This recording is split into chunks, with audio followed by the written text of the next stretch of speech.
Bonjour à tous, bonjour à toutes, bienvenue sur Westrack Radio, il est 15h, c'est Tiffaine et Mathieu avec vous. Alors oui, on est de plus en plus présents et présentes les week-ends avec vous, mais que voulez-vous, il se passe un tas de choses sur la ville du Havre en ce moment, du coup on n'a qu'une envie, et bien à chaque fois c'est de vous le partager un maximum. Oui, parce qu'on passe déjà pas mal de temps avec vous la semaine, mais s'est dit allez, vous nous manquez le week-end, donc on rajoute ça en plus. On rajoute ça en plus. Aujourd'hui nous sommes à la Halle aux Poissons à l'occasion du village de plastique Odyssée. Ils sont là depuis une petite semaine déjà. Le village est ouvert depuis mercredi. On va découvrir tout ce qui s'y passe, mais aussi parler un petit peu plus de cette organisation qui lutte contre la pollution plastique. En tout cas, durant les 2 prochaines heures, c'est le programme prévu sur l'antenne. Après Dunkerque et Rouen, le village de Plastique Odyssée s'est bien installé au Havre. Ici, sur place, vous pouvez découvrir une exposition interactive, par exemple, consacrée à la pollution due au plastique et aux solutions qui permettent de l'endiguer, voire d'en limiter l'usage. C'est pas tout, il y aura un tas d'autres choses à voir. Dans tous les cas, on a Plastique Odyssée qui s'installe en plateau avec nous. Il y a Anouk qui arrive. Mais avant tout, bonjour Mathieu. Eh ben bonjour Tiffaine. Parce que c'est vrai que tu as pris la parole, mais on s'est pas dit bonjour. Eh oui, c'est vrai, on se voit tellement, on a l'impression d'être dans une espèce de grande colloque dans cette radio. Ouais, bonjour et bonjour à toutes et à tous et aux auditeurs de Westrack. Pour commencer Mathieu, moi j'ai une petite question pour toi. Un quiz ? Ah, je sais que t'adores les quiz. À ton avis, quelle quantité de déchets est lâchée dans les océans par minute ? Si t'as suivi le 5 à 6, tu devrais savoir. Mince, j'ai pas écouté cette émission. Par minute, combien de... C'est en tonnes, j'imagine ? Peut-être. Tu m'aides pas. Je dirais par minute, 1 tonne ? C'est 19 tonnes par minute. 19 tonnes par minute sont relâchées, d'accord, ok. Dans les océans, c'est donc l'équivalent... ça fait très beaucoup alors. Ça fait très beaucoup, c'est l'équivalent donc d'un camion poubelle, tout simplement. Voilà. D'accord, ok. Donc c'est ça sur une journée, ne Mais serait-ce... qui fait ça ? Qui lâche des plastiques comme ça dans l'eau ? On a les noms ? Eh bah peut-être qu'Anouk a des noms. Bonjour Anouk. Bonjour à tous les deux. Tu vas bien ? Depuis mardi ? Ça va très bien, merci.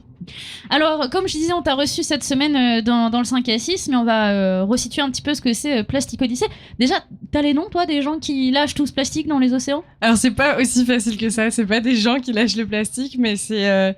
En fait, ce qui se passe, c'est que le plastique ne peut pas être tout le temps recyclé. Et quand il n'est pas recyclé, souvent, il est soit enfoui, soit brûlé. Et quand il est enfoui, il termine sa course, évidemment, dans les fleuves qui terminent dans l'océan. Quand il est brûlé, il est brûlé. Et sinon, si c'est pas l'une des deux solutions, de ces solutions, eh ben, il est envoyé dans d'autres pays qui, malheureusement, les récupèrent et n'ont pas les infrastructures pour les gérer.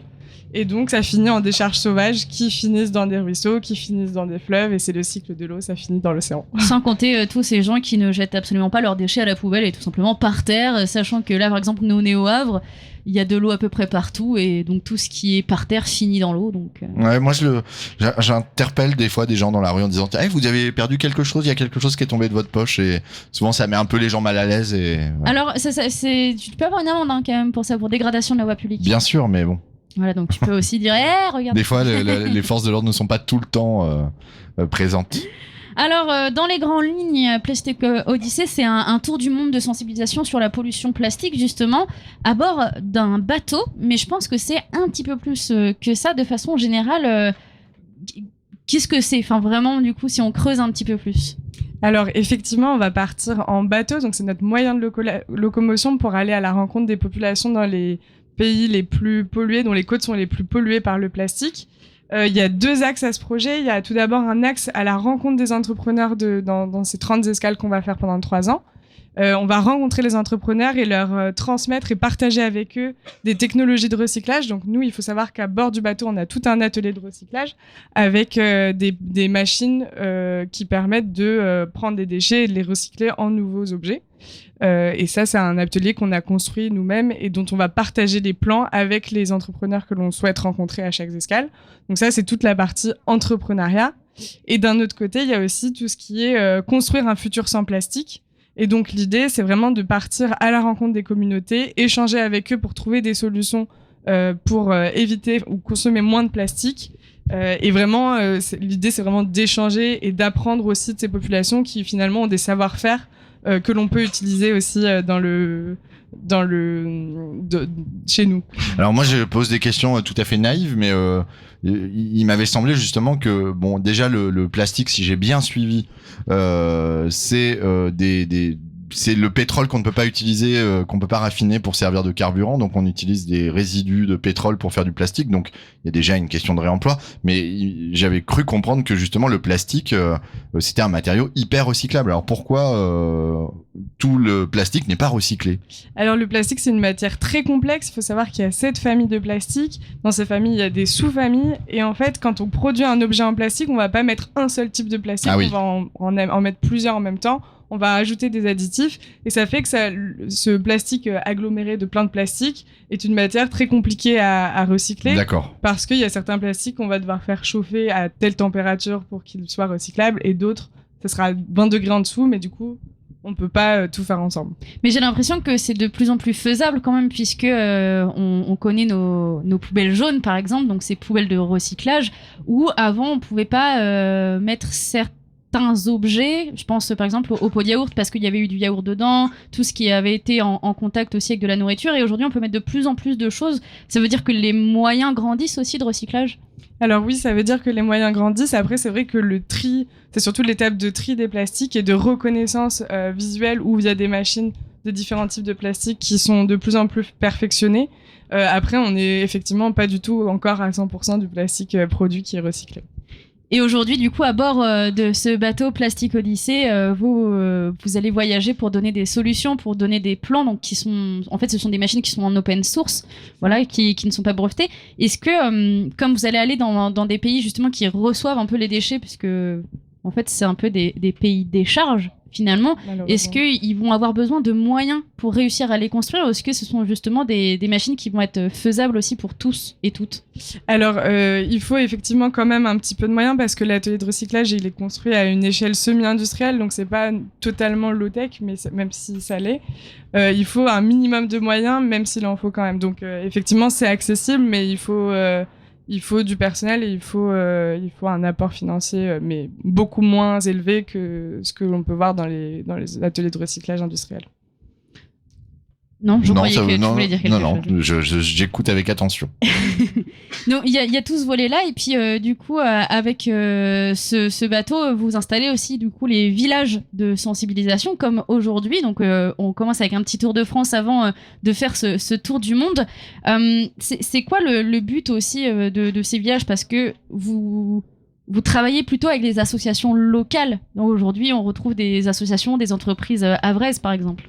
Oui, tout à fait. En fait, l'idée de ce village que l'on va déployer à chaque escale de notre tour du monde, c'est d'un côté de faire de la sensibilisation, de parler pollution plastique et de rencontrer les communautés qui nous suivent ou les communautés qui nous suivront, mais également de faire vivre ce village un petit peu différemment, en s'incluant dans le folklore local, dans les communautés locales, en faisant connaître aux habitants qui vont venir nous voir toutes les associations qui existent autour d'eux, dans lesquels ils peuvent s'engager. L'idée, c'est vraiment de créer un réseau entre chaque escale, de toutes ces associations, ces projets engagés, pour que chacun puisse s'y retrouver, et s'il souhaite s'engager, qu'il puisse le faire.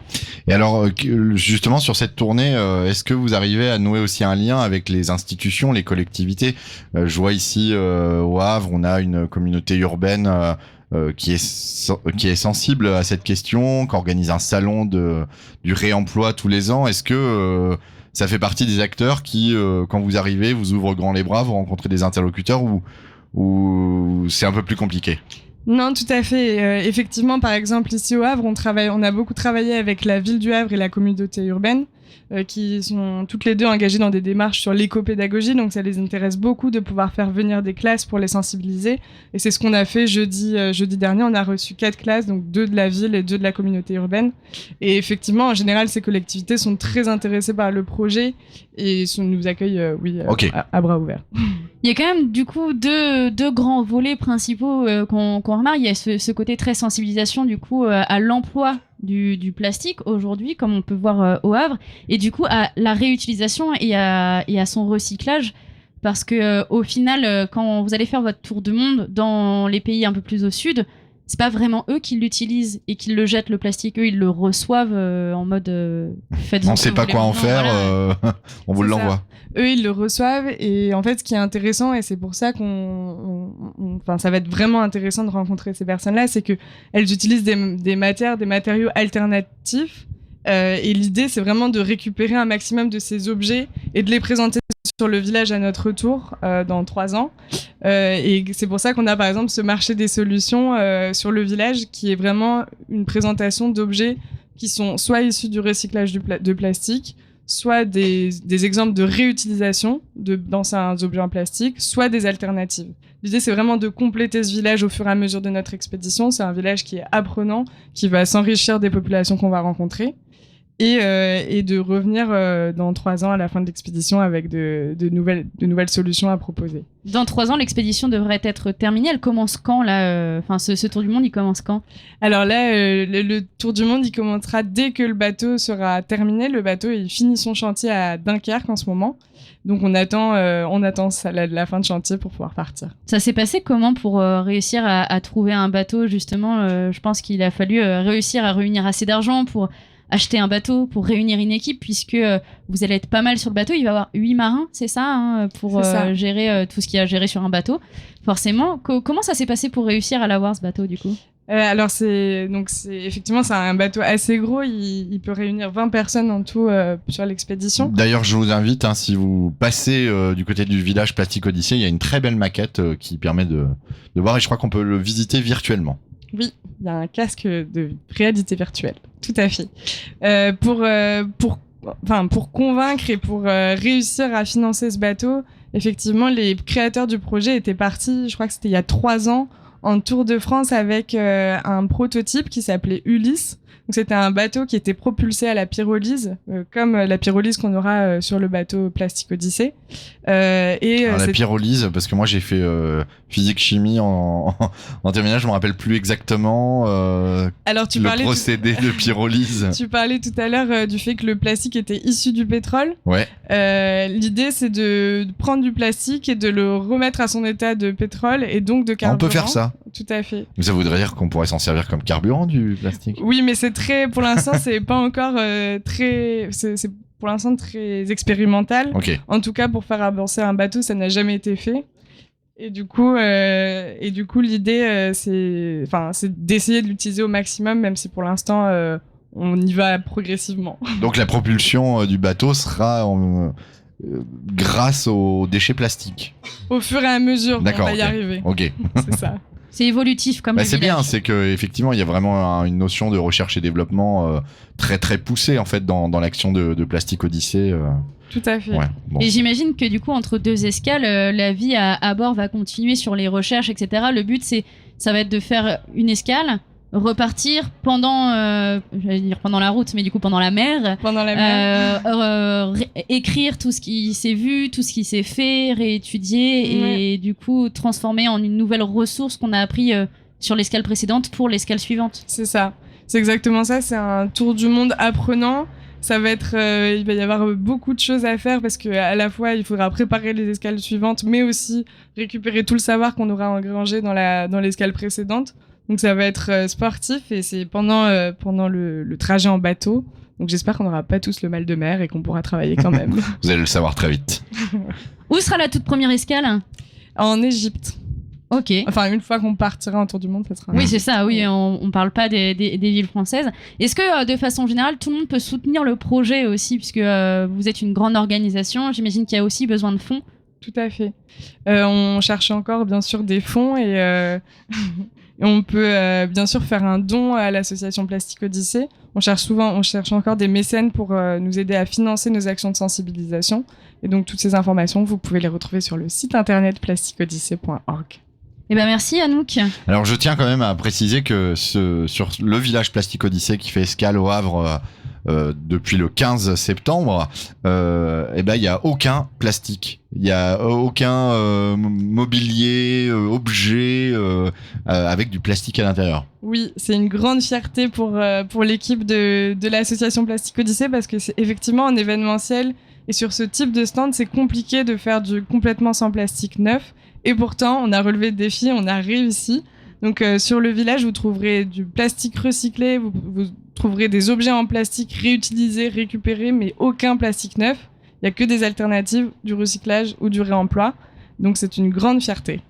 Et dans votre périple en bateau, est-ce que vous allez essayer d'aller jusqu'à ce fameux nouveau continent plastique qui se situe, je sais même pas dans quelle mer il se situe, ce fameux 6e continent.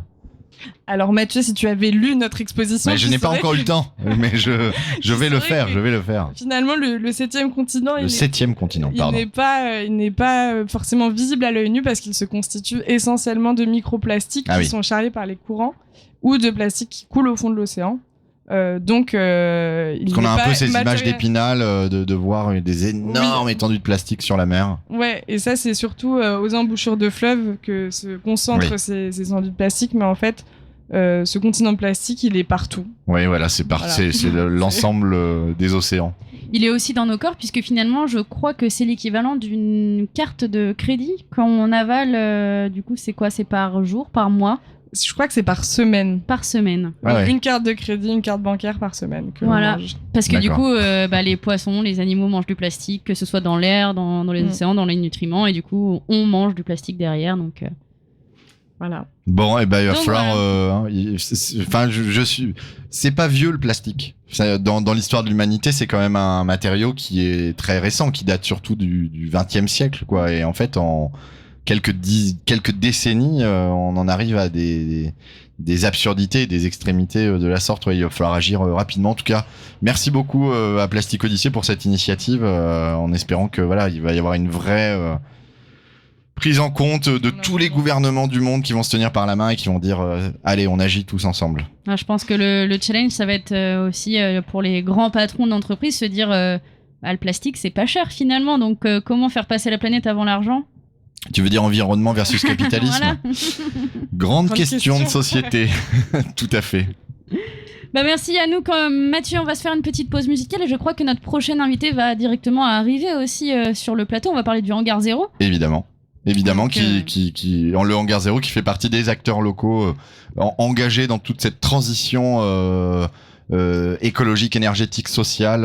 Et on aura Vincent dans quelques instants sur le plateau. Évidemment, Hangar Zéro qui est très proche en fait de cette initiative Plastic Odyssey.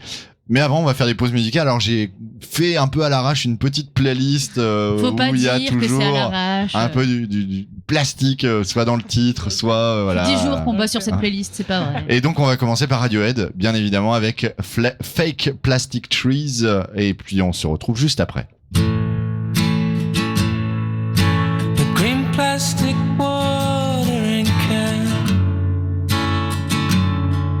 for a fake Chinese rubber plant and a fake plastic girl.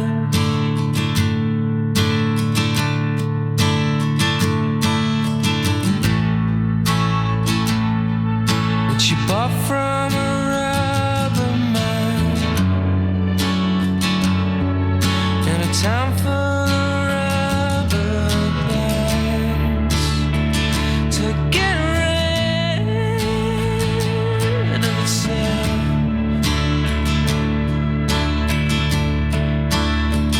The ways around, the ways around.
that wears me out. And if I could be who you wanted, if I could be who you wanted all the time, all the time.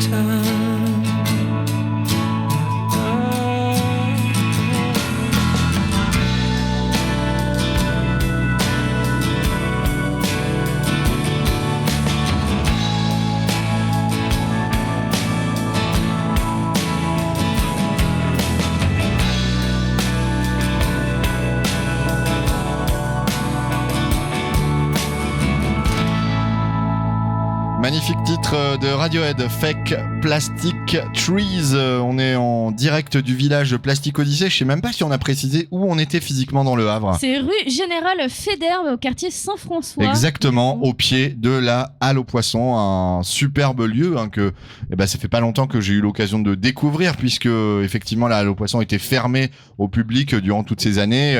Depuis toujours, ça n'a jamais été ça n'a ouvert au jamais public. été public effectivement, sauf que depuis c'est rentré dans un processus de transformation et ça devrait devenir un magnifique lieu autour de l'écologie marine, enfin de tout ce qui tourne autour de la mer.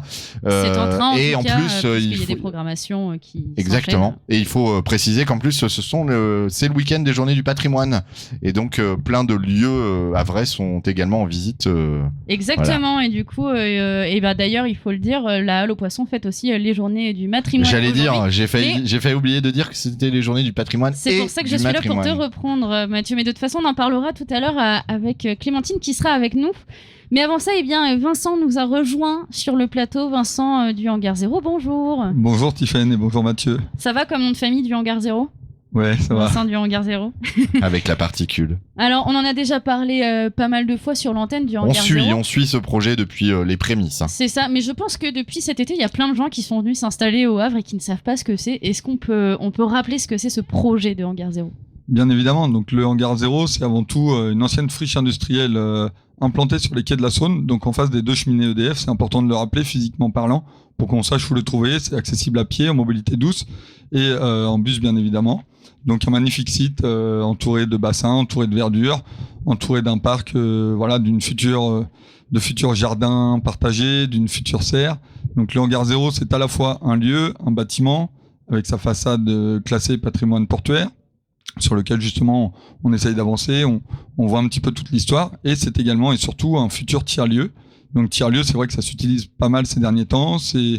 Le Hangar Zéro, c'est finalement un futur lieu de vie hybride entre lieu de vie accessible au grand public, lieu de vie accessible à différentes entreprises, associations, mais également collectivités, puisque le Hangar Zéro est une SIC. Donc la SIC, c'est quoi ? C'est Société coopérative d'intérêt collectif, qui vise justement à rassembler autour d'une même table et d'un même lieu de vie les entreprises, les associations, les citoyens et les collectivités pour travailler main dans la main, œuvrer main dans la main, et puis faire avancer les différentes thématiques, initiatives positives comme on pourrait les appeler, et s'inscrire pleinement dans les actions de transition écologique et citoyenne, puisque c'est le but du Hangar Zéro. C'est ça, puisque le fameux zéro signifie beaucoup de choses dans le nom. C'est ça. Donc le Hangar Zéro, laboratoire, donc à la base on disait laboratoire citoyen de la transition écologique, désormais c'est plutôt laboratoire de la transition écologique et citoyenne, puisqu'en fait la transition elle est sur les 2 plans, à la fois écologique sur l'environnement, mais également citoyenne, puisqu'il y a au sein du Hangar Zéro une vraie volonté de réimpliquer les citoyens et d'y amener la gouvernance partagée, à savoir donc tout cet aspect d'économie circulaire, de transversalité et surtout d'homogénéité et non pas de prise de pouvoir au sein du lieu en lui-même, c'est-à-dire que chaque citoyen peut venir avec une initiative au sein du Hangar Zéro pour justement porter cette initiative, faire vivre le territoire et puis aboutir à un projet qui à la base est peut-être juste un projet citoyen, un projet ensuite peut-être d'association et ensuite un projet entrepreneurial. L'ensemble des projets justement sont les bienvenus au Hangar Zéro. Donc le Hangar Zéro, c'est toi Tiffaine, toi Mathieu et l'ensemble des citoyens du Havre. Il faut le rappeler. C'est une SIC, ça tu l'as précisé, donc ça fonctionne avec un système de part sociale. Vous êtes à combien de sociétaires actuellement qui ont rejoint le Hangar Zéro ? Aujourd'hui, on est à un peu plus de 300 sociétaires. depuis la dernière assemblée générale. Il faut savoir que le projet Hangar Zéro, il est né des villages Alternatiba, donc un petit peu dans le même esprit que Plastic Odyssey. Si on reprend l'exemple du village Plastic Odyssey aujourd'hui, Alternatiba, c'est quoi? C'est des alternatives citoyennes qui ont eu lieu en 2015 un peu partout sur le territoire français. Et donc, à l'issue de ces villages Alternatiba, 5 citoyens, un premier collectif, a décidé de se mobiliser, de trouver un lieu où s'impliquer, où s'implanter pour une première maison des assos. Ils n'ont pas nécessairement trouvé ce qu'ils souhaitaient, mais ont eu vent de cet appel à projet, le Hangar Zéro. Donc l'appel à projet, c'est réhabiliter ce lieu en éco-construction. Donc on va faire là le lien entre le village de Plastic Odyssey, le réemploi, l'upcycling, comme on peut l'appeler en anglais, dans l'esprit justement d'être vraiment dans cette transition, de réhabiliter le lieu avec des matériaux de réemploi et non pas avec du matériau neuf, si possible. Ouais, alors ça, on a suivi ça, en tout cas nous particulièrement, puis on a aussi suivi tous les chantiers participatifs, on en a parlé, on a même fait des reportages sur site, mais c'est ça, c'est une des spécificités. Alors il y a des gens qui trouvent que c'est long cette histoire de Hangar Zéro, parce qu'effectivement ça fait longtemps que ça a commencé, on en entend parler, et puis c'est toujours pas encore complètement ouvert, encore complètement opérationnel, même s'il y a déjà des choses qui sont visibles, mais ça vient aussi du mode de construction que vous avez choisi, c'est-à-dire qu'à la base vous avez récupéré un hangar qu'il a fallu quasiment désosser entièrement, aménager, et l'aménagement il se fait aussi au fil de ce que vous pouvez réutiliser, puisque c'est vraiment on parlait justement de ce lien avec Plastic Odyssey, il y a aucun matériau neuf quasiment utilisé pour pouvoir construire ce hangar. Vous partez que voire à inventer carrément des techniques ou réutiliser des techniques ancestrales qui étaient tombées dans l'oubli, comme la terre de Pisé, des trucs comme ça. Enfin voilà. Donc enfin, j'arrive même pas à mettre un point d'interrogation à cette phrase, tu vois. Bah, écoute, mais voilà, il y a pas... vraiment un truc de réemploi qui nécessite d'être inventif, puisque tout n'est pas à disposition non plus. Il faut faire en fonction de ce que vous pouvez trouver. Exactement. Donc c'est là le grand pari du Hangar Zéro. Donc comme tu l'as rappelé si bien, oui, c'est un projet qui est long, mais effectivement, plus on ira loin, plus mieux ce sera, puisqu'on y va en collectif. On n'y va pas seul. Donc effectivement, on pourrait y aller seul et y aller peut-être vite avec des entreprises du secteur et du patrimoine havrais, ou en tout cas du territoire havrais, qu'on pourrait payer et rémunérer pour œuvrer en ce sens. Mais c'est pas le but du projet. Le but initial de ce projet, c'est vraiment d'être un laboratoire expérimental. Donc les architectes qui ont imaginé ce projet avec les citoyens, c'est de pouvoir réhabiliter cette friche industrielle qui est un ancien bâtiment portuaire, un ancien bâtiment d'import-export de café, de coton et d'autres marchandises, justement avec des matériaux de réemploi. Donc à 85-90% de matériaux de réemploi. Pourquoi? Parce qu'il y a 10% qu'on ne peut pas forcément trouver. Les fournitures, évidemment, tout ce qui est petit outillage, vis et autres, on est obligé d'utiliser du neuf pour que ce soit d'un point de vue solidité, effectivement, aux normes. On a également tout ce qui est partie assurantielle, donc tout ce qui est extérieur, c'est-à-dire apposé sur les façades du bâtiment, les fenêtres et autres, on a été dans l'obligation de poser du neuf. Ah oui. Contrairement à ce qui est en interne, qui dans le cadre du suivi par un bureau de contrôle, lui fait l'objet d'expérimentation et donc fait l'objet de réemploi de matériaux. Donc on est aidé dans cette tâche notamment par l'association PERMAC, plateforme d'échange de réemploi de matériaux de construction, qui œuvre sur le territoire avec la communauté urbaine Seine Métropole. Ils sont d'ailleurs en train de démanteler le CTD pour en refaire 4 recycleries. Et donc le CTD, tu peux préciser? Le CTD, Centre de tri des déchets. D'accord, ok. Voilà, et PERMAC est l'un des initiateurs aussi, une association havraise qui s'est mise en place quasiment en même temps que le projet Hangar Zéro, qui est d'ailleurs lauréat de la Normandie d'économie circulaire, pardon, NECI, le réseau de Normandie économie circulaire, et donc qui œuvre totalement pour le projet Hangar Zéro. Donc comme tu le disais si bien, effectivement, le projet, il avance aussi au gré donc à la fois des matériaux de réemploi que l'on peut dénicher, que l'on peut sourcer, mais également au gré des différentes sources de financement également. Et puis, on n'est pas sans savoir que toutes les structures ont connu cette année un peu particulière, l'année Covid, qui a retardé beaucoup de choses. Et comme on peut le voir aussi dans les 12 travaux d'Astérix, le bâtiment, c'est pas une légende, le bâtiment a toujours du retard. Et justement, aujourd'hui, sur ce village Plastic Odyssey, on a ce mot plastique, sa réutilisation. Est-ce que vous réemployez du plastique aussi au Hangar Zéro? Alors, le plastique aujourd'hui au Hangar Zéro, je vais pas dire qu'il y en a pas. Nous, on en a peut-être en réemploi. En tout cas, tout ce qui est fenêtres PVC, si je pense à ça en direct, fenêtres PVC sont démantelées pour ne garder finalement que les vitrages. On a l'exemple de la boutique. Donc tout à l'heure, tu disais qu'est-ce qui est ouvert au Hangar Zéro? Ça fait une bonne transition. On a la boutique mutualisée avec 15 à 18 résidents aujourd'hui. qui sont justement dans une des bâtisses réhabilitées, réemployées, avec justement des vitrages faits à base de fer et métallique. Donc on a les anciennes fenêtres qui ont été démantelées d'anciens bâtiments, d'anciens logements ou d'anciens lycées et autres, qui font aujourd'hui la vitrine de cette boutique. Donc on y a retiré le plastique, les encadrements PVC, pour ne garder que les vitraux. Mais il y a encore pas mal de déconvenus sur cette question de réemploi. Je crois que vous avez vous-même vécu ça, c'est-à-dire des bâtiments qui sont démantelés, des planchers qui pourraient être récupérés, et au final, dans le processus de déconstruction, tout est jeté, alors que vous aviez justement fait des demandes pour pouvoir récupérer ces choses-là. C'est pas encore inscrit vraiment dans, je sais pas, peut-être les marchés publics, quand on détruit un bâtiment, de dire tiens, en fait les matériaux, on essaye de les trier et on essaye éventuellement de les réinsérer dans une nouvelle filière de réemploi. C'est ça, exactement, puisque effectivement on avait une première ressource normalement bois, qui aurait dû effectivement venir en lieu et place des containers qu'on a choisi aujourd'hui pour l'architecture intérieure, sur laquelle on n'a pas pu se positionner, ou sur laquelle justement il était trop tard pour se positionner, puisque le marché avait déjà été passé pour le démanteler. Donc aujourd'hui on a fait le choix du container à l'intérieur, qui est aussi une ressource maritime finalement, puisque c'est des containers dernier voyage auxquels on redonne une deuxième vie. Soit ils ont été retournés, soit ils ont été juxtaposés pour pouvoir s'en servir d'architecture intérieure ou hangar. Et en tout cas tout est réhabilité, tout est réemployé, en tout cas dans la grande majeure partie, et dans ce qu'on peut en faire. Donc c'est important de le rappeler.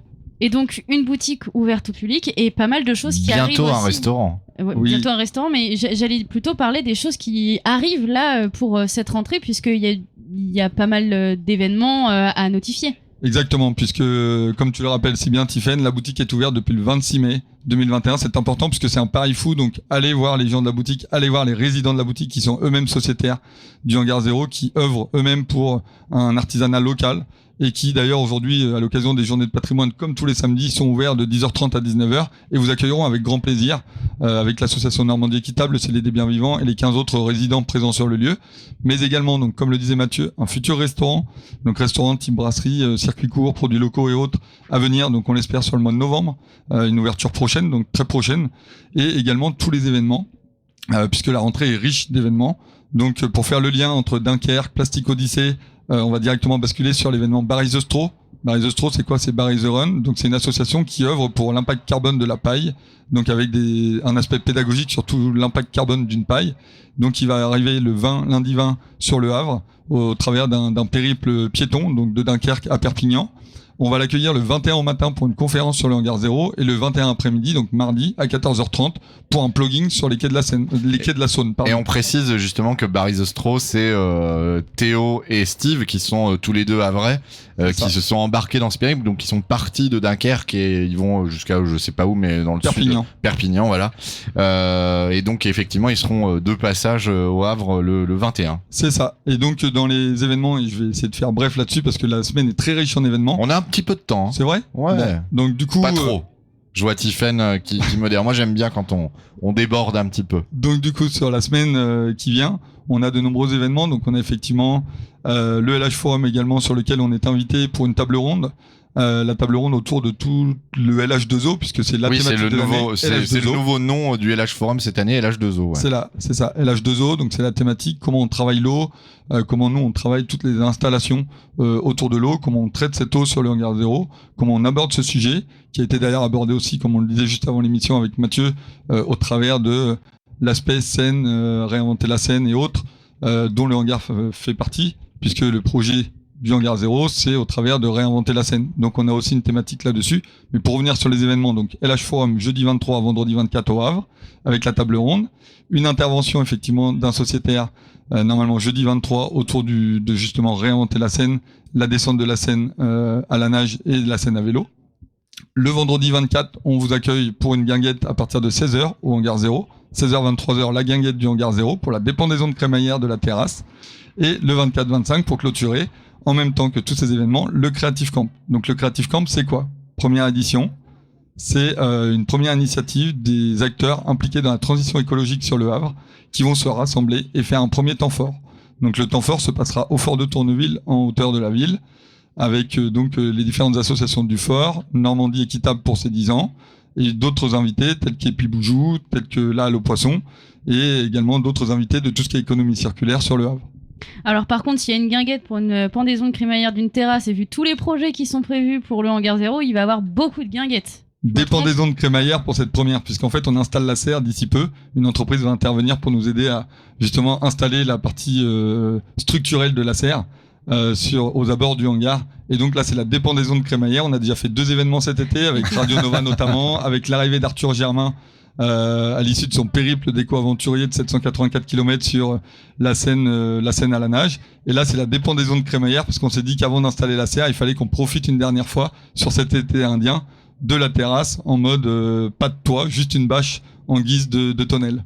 Vous êtes un peu devenu une espèce de point d'escale finalement le hangar 0, parce que bon, la Plastic Odyssey effectivement c'est pas chez vous, c'est à la Halle aux Poissons, mais on peut dire que voilà, ça reste un peu en famille, mais effectivement on parle de Barry the Straw, on parle de la descente à la nage de la Seine par Arthur Germain justement, qui lui aussi et du coup il y a quand même beaucoup, je trouve, en ce moment de tournées lié à la sensibilisation des pollutions de toute forme, et quand même majoritairement des pollutions plastiques. Et ouais, en fait, il y a une exposition en lien avec Arthur Germain, je crois. Tu me disais hors antenne. Oui, alors suite à son périple, hein, on a suivi ça aussi un petit peu avec son arrivée triomphante sur la plage du Havre. Eh ben, c'est vrai qu'il faut retracer. Donc Arthur Germain, c'est une histoire de sympathie entre un sociétaire du hangar 0. Donc comme je le disais tout à l'heure, une initiative à la base individuelle qui, dans le cadre du projet Réinventer la Seine, a fait sens. Aux yeux du collectif Hangar 0, François, qui est l'un des sociétaires du Hangar 0, a souhaité, en tant que passionné de la Seine, participer et rejoindre le projet d'Arthur Germain, voilà, à titre amical, pour faire un reportage photo, un livre et une exposition photo. Donc il se trouve que c'est un peu le hasard des calendriers au démarrage, mais qui finalement, ce hasard des calendriers n'est pas si hasardeux que ça, puisque le projet Réinventer la Seine fait sens pour les sociétaires qui intègrent le projet Hangar 0, donc forcément sont proches de cette thématique.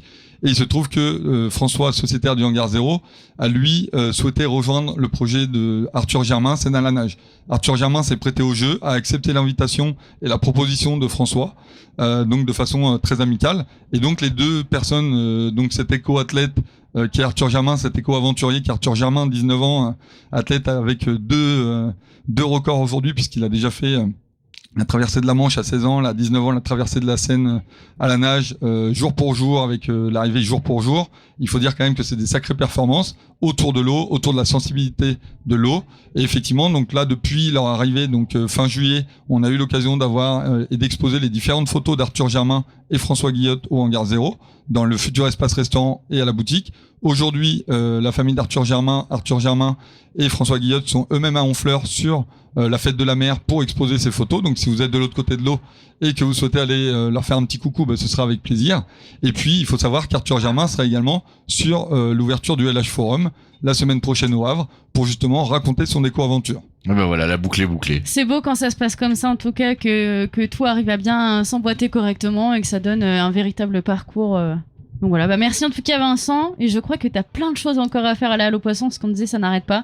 Ou au Hangar 0. Ouais. C'est ça, oui. C'est parce qu'on est à la Halle aux Poissons, pardon. Là, je vais de nouveau. Voilà, Vincent le voit partout. De toute façon. Je vais chevaucher mon vélo, retourner au Hangar 0, et puis aller accueillir donc Artisans du Monde, Normandie équitable, pour les différentes thématiques. Donc. Juste une petite précision, là, c'est les journées du patrimoine et du matrimoine. Vous êtes ouvert tout le week-end, Bien sûr, il a même dit qu'il y a la boutique. Oui, c'est vrai, la boutique est ouverte. Alors nous, on est ouvert toutes les journées de l'année. On n'a rien fait de particulier effectivement pour la journée du patrimoine, mais en tout cas, vous êtes les bienvenus tous les samedis et tous les jours d'ailleurs, du lundi au samedi, de 10h30 à 19h. Les artisans vous attendent avec impatience et se feront un plaisir de vous accueillir au sein du Hangar 0. Et à très vite pour boire un café dans ce futur espace restaurant, bar, brasserie du Hangar 0. Merci beaucoup Vincent. On va continuer cette émission. On vous rappelle qu'on est en direct du coup de la Halle aux Poissons avec le village Plastic Odyssey qui s'est installé depuis mercredi du coup sur ce lieu ensoleillé. Il fait très très beau quand même. Hein. C'est une belle occasion de venir le long du bassin du Roi pour. C'est ça. Il y a pas mal de choses à voir. Il y a pas mal de choses en extérieur aussi. Vous pouvez aussi venir boire un verre, pourquoi pas, et jouer à la pétanque. Il y a un terrain de pétanque juste à côté. Oui, c'est vrai. Donc, tout à fait. Donc voilà, vous êtes à l'écoute de West Track Radio. On est ensemble jusqu'à 17h et Mathieu, je crois que tu vas nous sortir un nouveau titre de ta manche.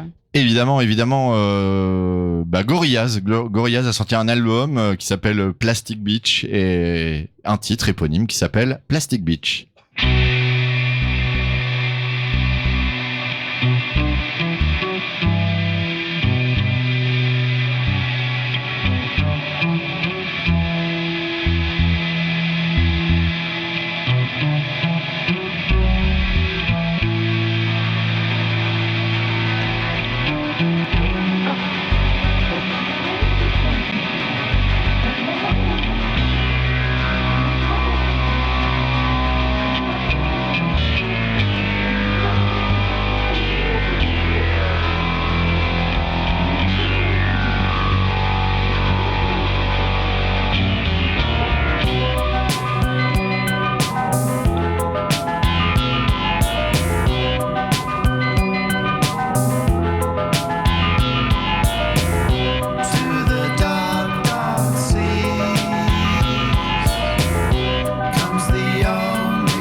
Plastic Beach de Gorillaz. Vous êtes sur Westrack Radio, on est en direct du village Plastic Odyssée. Physiquement, on est sur le parking, en tout cas qui jouxte la halle aux poissons. Et le temps file, il est déjà 15h47. On n'arrête pas de rencontrer des gens super intéressants avec qui on a envie de parler des heures. C'est surtout et toi qui parle. Bah pas tant que ça pourtant. Et en tout cas, on a une voilà. nouvelle venue sur le plateau, c'est Clémentine de la halle aux poissons. Une nouvelle fois un beau nom de famille. Comment ça va, Clémentine? Ben ça va, il fait super beau. Et ça fait du bien. Ouais, ça fait clairement du bien. Ça fait une semaine que ça doit faire super moche et Plastic Odyssée peut sortir tous les jours sa petite expo devant la halle aux poissons. C'est ça Une parce joie. qu'il faut dire qu'il y a des choses qui se passent à l'intérieur, mais des choses qui se passent à l'extérieur. On a notamment le petit conteneur exposition qui est là à l'extérieur sur le parking à côté de nous. Donc, Oui, puis pas mal de stands, pas mal d'explications, des gens qui font un peu de la médiation pour expliquer tout cet enjeu de combattre ou de réutiliser le plastique. Ouais, voilà. C'est bien. Venez. au Et même- sur le quai de Lille, du coup, aussi devant la halle aux poissons, du coup, il y avait plein de tables qui sont sorties. Et vous pouvez aussi prendre un verre et voilà, vous on peut poser chiller au soleil. Non, on l'a ça, pas c'est fait, ça, formidable. sur encore. le quai de Lille. Au même titre que du coup Anouk qu'on a reçu tout à l'heure, on avait reçu aussi Marion mardi dernier pour parler un petit peu des événements du week-end. On va rappeler un petit peu ce que c'est la halle aux poissons puisque finalement ça a ouvert au public il y a quelques mois à peine et ça devait normalement ouvrir avec Plastic Odyssée et finalement du coup ça a été reporté à ce week-end. Comment elle s'est passée cette ouverture finalement de la halle aux poissons? En juin. Ouais, c'est ça. Ah oui. Non, ce matin, 8h. Oui, du coup, ça s'est plutôt très bien placé et ça a été un peu crescendo. Et c'est avec joie que Plastic Odyssée arrive maintenant où au final, notre bar est bien lancé. L'intérieur, toutes les petites installations sont bien. Il y a des documentaires sur la halle, sur les habitants de la halle, sur le soudier qui était l'architecte havrais de la halle aux poissons. Et les Havrais sont un peu plus au courant du fait que cette halle est ouverte. Oui, parce qu'en fait, je rappelle que la halle aux poissons, un peu à l'image du hangar 0, c'est un bâtiment que vous avez gagné entre guillemets. Un appel même à si... projet à oui, la base. c'est ça. Voilà. C'est-à-dire que on vous a confié en tout cas la gestion et c'est un projet qui va aussi mettre un certain temps à arriver à sa forme imaginée. Peut-être même qu'il n'arrivera. Enfin, peut-être que ce sera quelque chose qui sera toujours work in progress, toujours quelque chose où les choses se réinventeront au fur et à mesure. Bah, c'est un petit peu le but de cet appel de cette réponse à l'appel à projet puisque Je pense. c'est du mobilier justement mobile, etc. pour avoir des agencements qui bougent toute l'année, si j'ai bien compris. Oui. Et on peut refaire un point sur l'histoire justement de cette halle aux poissons. Et du coup, cette halle aux poissons, elle a fermé il y a une 30aine d'années au public pour des raisons sanitaires. Et puis, il y a 2 ans, on a répondu donc à un appel à projet pour réhabiliter la halle aux poissons. Et nous, en tant qu'association, du coup, on a gagné cet appel à projet, ce qui est très rare pour qu'une association gagne un réinventé. Oui, c'est plutôt des promoteurs immobiliers. On voit sur Ouais. les autres lieux mis en offre sur ce projet Réinventer le Havre.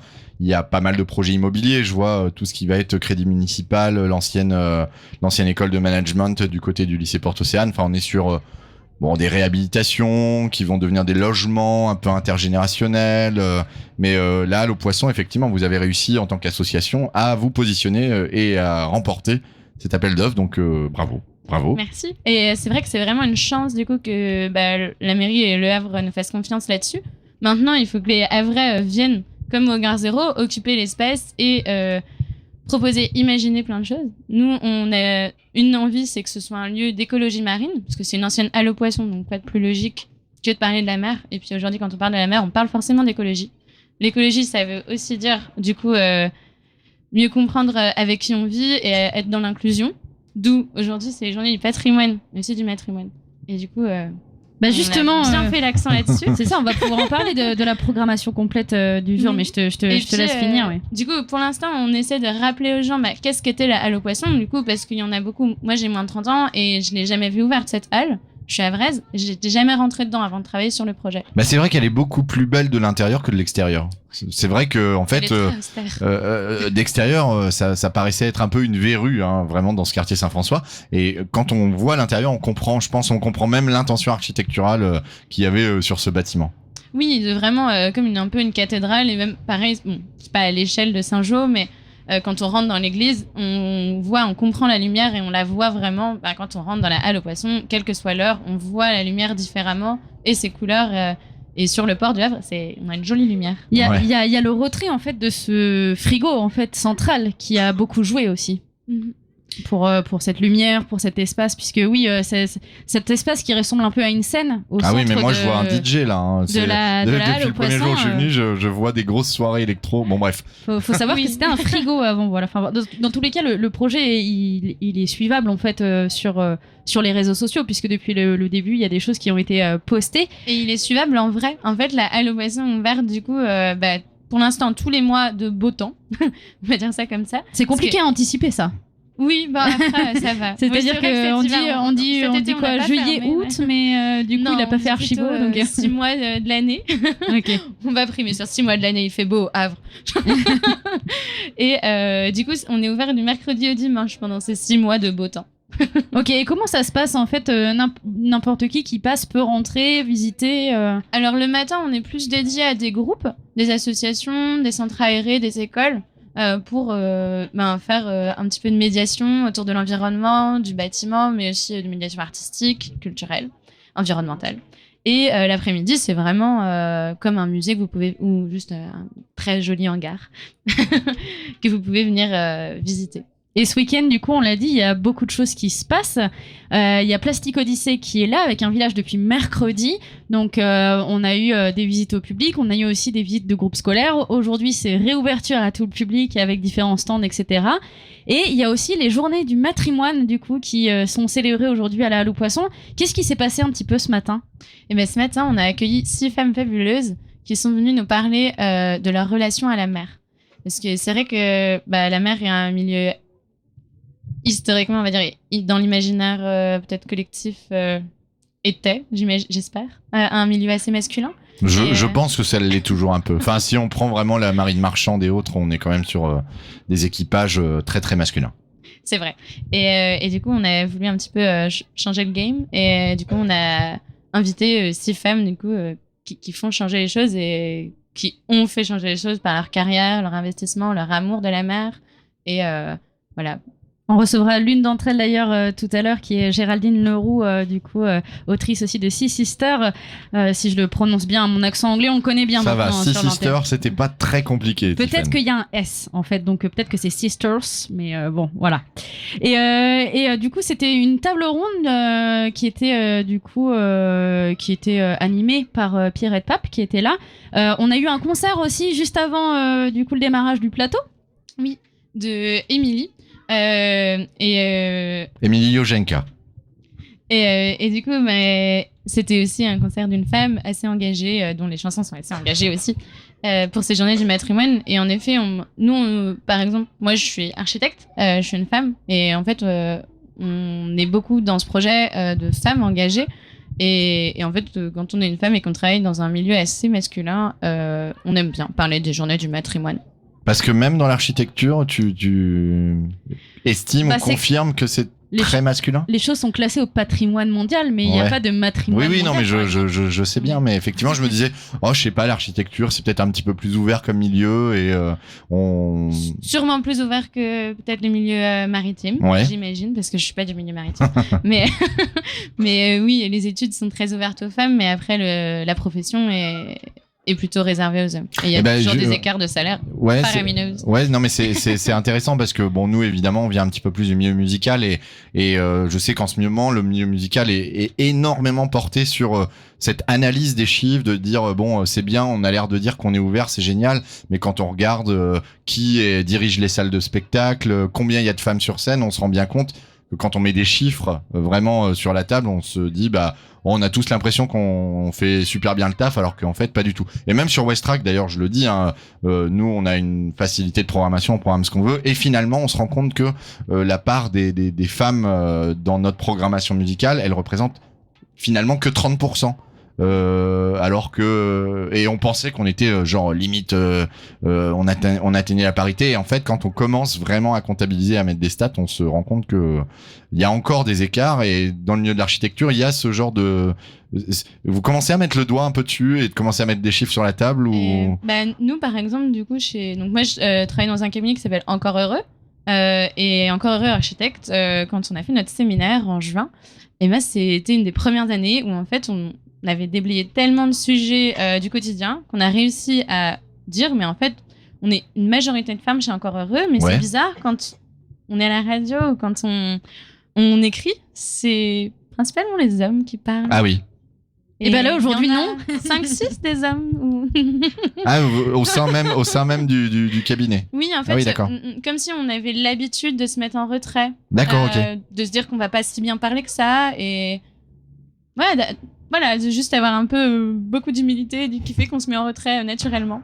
Je Oui, sais comme pas. C'est l'éducation, peut-être. non mais oui, comme je salue mon ami Doris qui prend souvent la parole sur ces questions-là et qui explique que les hommes ont beaucoup moins de difficultés à comment dire, même s'ils sont pas capables de faire un truc, ils vont s'auto-persuader qu'ils sont capables de le T'es faire, en et train donc de il y a dire pas de que les problème. hommes ont un ego surdimensionné? Oui, c'est Ouais, possible. peut-être. Ok, d'accord. peut-être. Mais du coup, moi, ce que je trouve intéressant, c'est tu dis que tu es architecte. Aujourd'hui, on parle aussi de réemploi de matériaux, etc. Est-ce que c'est quelque chose aussi qui rentre en compte aujourd'hui quand on repense les bâtiments? Bah, oui, et puis là, clairement, donc, ce bâtiment, ça fait 30 ans qu'il sert pas. Mais on va pas du tout le déconstruire ou le démolir, et on va faire en sorte qu'il perdure. Et pour l'instant, la majorité des choses qui sont dans le bâtiment, que ce soit les chaises, les tables, et même du coup le petit mur calendrier, tout ça Oui, est c'est issu vrai. du réemploi.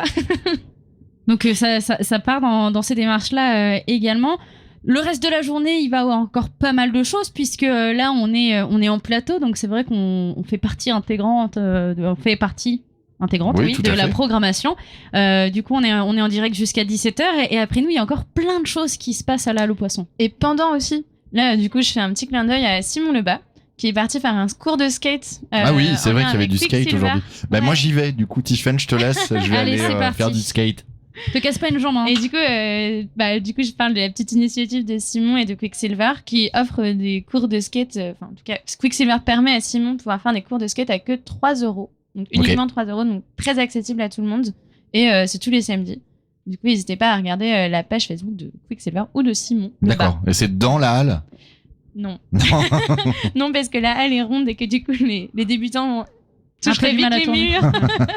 Du coup, on a privilégié aujourd'hui, après quelques tests, de le faire quand même sur le quai Nelson Mandela. Exactement. Qui Mais du- est juste en face. Hein. Si vous Ouais. n'avez pas encore visualisé où on est vraiment juste de l'autre côté de la rue par rapport au quai Nelson Mandela, qui est devenu un point fort d'attractivité de toute génération à Vraise. Et D'ailleurs. en Du plus, skate. je notifie aussi que si vous êtes à l'aise déjà sur les roulettes, il y a l'événement Cat and Roll, je crois que c'est aussi ce week-end. C'était hier, non? C'était hier. Je sais pas. Ah, il y a encore aujourd'hui. C'est aujourd'hui, et qu'il y a du disco roller, Je suis perdu, je il y a crois, trop de trucs, ouais. dans la soirée. Donc si vous voulez danser sur vos patins ce soir, il y a Ouais, il y a trop de roller trucs. disco. Il y a trop de trucs au Ah, Havre. dans la soirée. Simon fera une démo ce soir. Donc à 20h30, on a aussi une illumination de la halle. Ah. Ça, le bestiaire illuminé, Oui, le bestiaire animé. animé. voilà. Illumination du bestiaire animé. Et du coup, le bestiaire, c'est une œuvre qui s'est faite à 80 mains, imaginée par Simon Leroux, qui est graphiste et artiste chez L minuscule. Et on le met en lumière avec l'aide du grain à démoudre. Et ça a été cofinancé par la région et le Le muséum. petit passage. Ouais, mais le muséum aussi pour Protocolaire. des très beaux poissons qui ont été, dont les ombres ont été découpées. Et Très bien. On parle de patrimoine, de matrimoine. Il y a aussi Les Adars, du coup, qui a fait une sélection de photos, une exposition qui est aussi visible à la Halle aux Poissons en ce moment. Ouais, et l'inauguration est à 18h. Donc, Waouh, le programme Énorme, le programme de ce est week-end, moi hyper dense. je suis perdu, il y a trop de trucs là. Bah tant mieux. En Mais tout du cas, coup, il y a 3 œuvres du coup de Les Adars qui sont dans la halle et qui ont été mises à l'échelle avec brio. Et le voilà. groupe, Brancher les guitares. Non, non, non. Ah oui, Euh, le brio. Non, c'est Ouais. une chanson. Bon, en tout cas, voilà, on vous invite à venir ici à la Halle aux Poissons. Il se passe un tas de choses du coup ce week-end, vous l'aurez compris, notamment aujourd'hui. Je crois que demain ça va être un petit peu plus calme. Ça va être aussi le rangement de tout ce qui s'est passé depuis mercredi, quoi. Demain, il y aura quand même la petite rampe, je pense, dans l'après-midi. Il y aura une rampe installée par Simon et Simon qui vont faire du skate dans la halle cette fois. Ah oui, d'accord. Pour les plus expérimentés. Ça va être un peu bruyant, mais Et ça puis, devrait être ça va sympa. faire mal. Une sorte Ouais. de Le skate béton, park ça fait mal. indoor. Le béton, ça fait mal. Mhm. Bah, dans ce cas, faut éviter de s'aventurer sur le Havre en patin dans ce cas. Oui, et puis du coup, ce serait un petit brunch et après skate.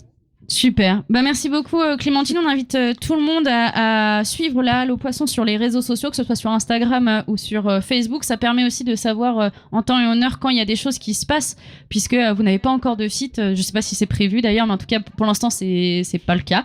Oui, Donc, ça va se passer pendant l'hiver. Du coup, de novembre à, on imagine, Du coup, quand juin, vous n'êtes pas ouvert. voilà, C'est on ça, si j'ai bien va suivi. s'amuser à faire un site internet. Mais pour l'instant, j'ai pas trop le temps. Et en attendant, eh bien, la Halle aux Poissons reste ouverte au public la moitié de la semaine. Du coup, on a dit à partir de mercredi jusqu'à dimanche.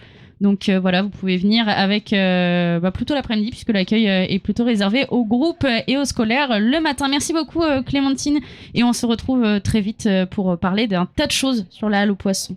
Merci. Mathieu, Oui. on continue ce Oui. plateau puisqu'on a énormément de gens encore à recevoir en plateau. On va avoir un duo qui va arriver, on va recevoir 2 personnes en même temps.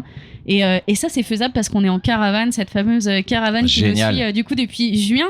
Juin, c'était sa première sortie, du coup, c'était l'inauguration de l'escale australienne et c'était aussi l'inauguration du coup de la Halle aux Poissons dans laquelle En même on temps, est le même aujourd'hui. week-end. On avait Exactement. reçu d'ailleurs toute l'équipe à cette occasion-là. Donc, une fois encore, on fait une petite boucle. La boucle est bouclée, tout à fait. C'est plutôt sympa. Qu'est-ce qu'on écoute maintenant, Mathieu? Eh bien, toujours dans notre playlist thématique sur le plastique et l'environnement, eh bien, on a déterré ce titre du groupe Assassin emmené par Rocking Squad qui s'appelle L'écologie, sauvons la planète. Debout, évaluer l'envergure des problèmes. Ceci n'est pas une demande mais un besoin pour que l'espoir revienne. L'homme organise sa destruction. Analysons la situation pour que vous puissiez comprendre ma vision. Un trou dans la couche d'ozone. Cela devient banal de parler d'ozone, mais sans elle personne n'est autonome car l'ozone nous protège du soleil. Et sans un radical changement dans les comportements, ni la prévention ni les conseils ne stopperont cette catastrophe naturelle. Naturellement pas, car les victimes sont les fautifs cette fois. Comment survivre dans un monde contrôlé par l'économie, où les problèmes écologiques sont délaissés, préférant le profit. Comment ne pas respecter la nature, sachant que si l'air est pur il peut y avoir un futur. Mais déjà Mexico, Tokyo, New York agonise, et bientôt toute la planète sera compromise. Prenez conscience, pensez à la prochaine génération. Le futur de la planète dépend de notre éducation. Alors réfléchissez à 2 fois, ceci nous concerne tous. Elles vont en accord avec les essais nucléaires. Elles vont en accord avec la pollution des mers. Appréciez-vous tous les déchets dans l'atmosphère. Sauvons la terre, sauvons la terre. Je crois en l'homme et l'homme doit croire en sa planète. La nature c'est la vie n'est pas une conquête. Le progrès n'est pas contrôlé, voilà pourquoi bientôt l'échec. Sauvons la planète, sauvons la planète, sauvons la planète. Comment pouvez-vous encore raser des forêts entières en ayant pris conscience que l'oxygène que l'on respire vient de l'arbre qui pousse dans la terre? Pourquoi les grandes puissances ne versent-elles pas une ronde pour les pays aux ressources vitales économiquement au plus bas? Pourquoi l'armée continue ses essais nucléaires? Tuant, on le sait, toute vie dans les fonds des mers. D'abord un trou dans l'atmosphère, puis le non-respect de l'environnement par les puissances qui détiennent le monopole de l'argent. L'industrie mondiale est coupable de l'usine nucléaire de Tchernobyl à la constante disparition de la mer d'Aral, de la forêt, de l'Amazonie. Alors putain d'économie qui régit la vie dans le pays, la disparition d'espèces animales et le fruit de ces conneries. Alors réfléchissez à 2 fois, ceci nous concerne tous. Elles vont en accord avec les essais nucléaires. Non. Elles vont en accord avec la pollution des mers. Non. Appréciez-vous tous les déchets dans l'atmosphère. Non. Sauvons la terre, sauvons la terre. Je crois en l'homme et l'homme doit croire en sa planète. La nature c'est la vie n'est pas une conquête. Non. Le progrès n'est pas contrôlé, voilà pourquoi bientôt l'échec. Sauvons la planète, sauvons la planète, sauvons la planète. Cessez d'exister. Nos magiciens de la science ont empoisonné l'eau, pollué le sol, détruit les plantes et la vie animale.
Rocking Squat, leader du groupe Assassin avec ce morceau l'écologie, sauvons la planète.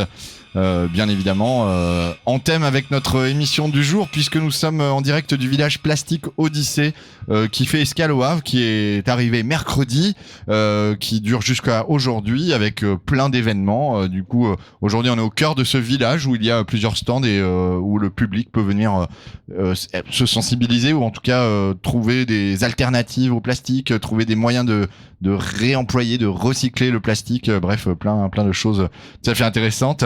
Je compte parce que je vois que tu vas éternuer, Tiffany, et c'est très rigolo ce moment.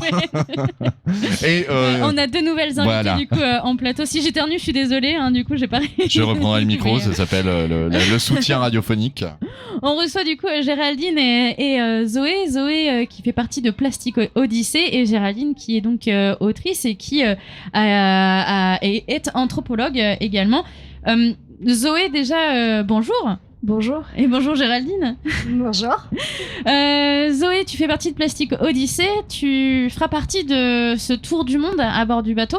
Ouais, a priori, une fois que le bateau part, on part avec toute l'association Plastic Odyssée. C'est ça. Le village de sensibilisation et tous les autres projets embarqués. Et toi, tu fais partie de la team recherche. Exactement, voilà. Donc, Anouk, en prélude, en introduction de cette émission, vous a parlé de l'expédition Plastic Odyssée et de ce village-là qui est à la Halle aux Poissons ce week-end.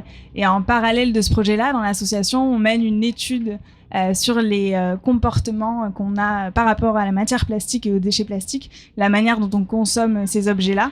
Et donc, on mène une étude en sciences humaines sur ces rapports à la matière. Oui, parce que c'est vrai que bien souvent, quand on parle de la pollution plastique, c'est souvent très technique. On réfléchit à des façons d'éradiquer les pollutions et autres, et il y a très peu d'études en sciences humaines sur ce domaine. Exactement, ouais. Donc les études en sciences humaines sur la pollution plastique, ça représente environ 10% des papiers qui sortent sur l'ensemble de la pollution plastique. Et il y a beaucoup d'expéditions qui sont faites à travers le monde en embarquant des chercheurs, souvent en sciences dures. Donc ça va être plutôt des biologistes qui vont étudier comment les microplastiques se déplacent, par exemple, avec les courants océaniques, etc. Et il y a très peu d'expéditions, il y a assez peu de chercheurs finalement qui travaillent sur la place du plastique au sein de la société et comment est-ce que ce plastique a envahi notre quotidien, comment est-ce qu'il est géré au sein de la société, etc. Et donc nous, avec Plastic Odyssée, on ambitionne en tout cas de mener une étude sur ces comportements plastiques à chacune des escales, et qui fait qu'on va, je l'espère, on part de l'hypothèse que si on consomme du plastique à Dunkerque, au Havre, au Sénégal ou au Brésil, on n'a pas forcément les mêmes usages. Et l'idée, c'est de comprendre tout ça. Voilà. Puis peut-être qu'il y a des villes qui le consomment et qui l'envoient dans d'autres villes, ce qu'on disait, les villes un peu poubelles.